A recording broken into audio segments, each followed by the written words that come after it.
Stop and learn. Stop and learn. Hey, stop.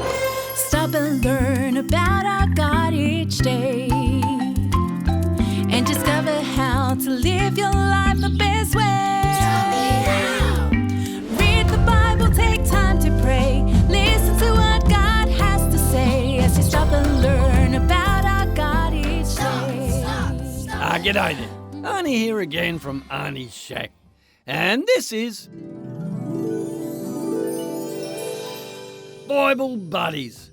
Great to have you and your family back as we investigate and discover more about our amazing God and how much He loves us all.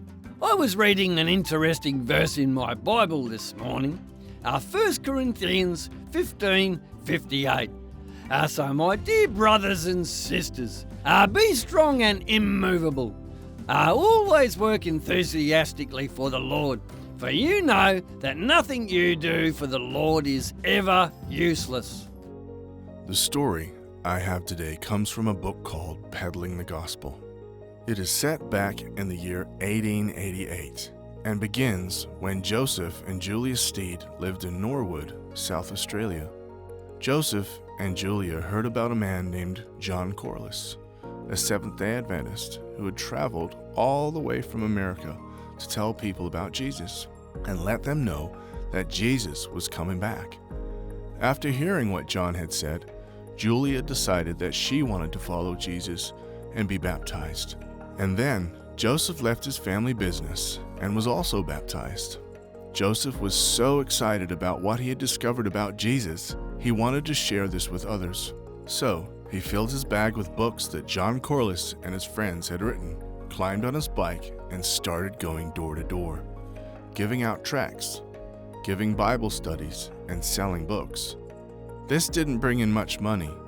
Sometimes Julia had to sell some of their furniture to buy food for the family.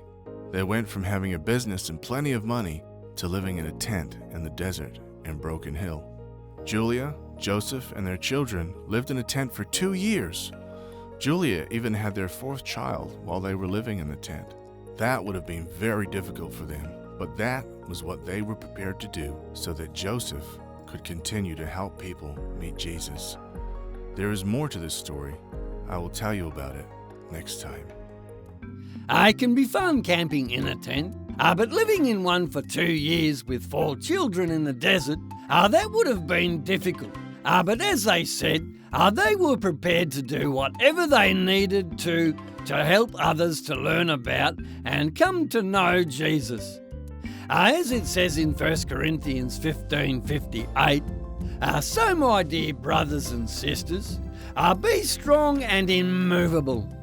Always work enthusiastically for the Lord, for you know that nothing you do for the Lord is ever useless.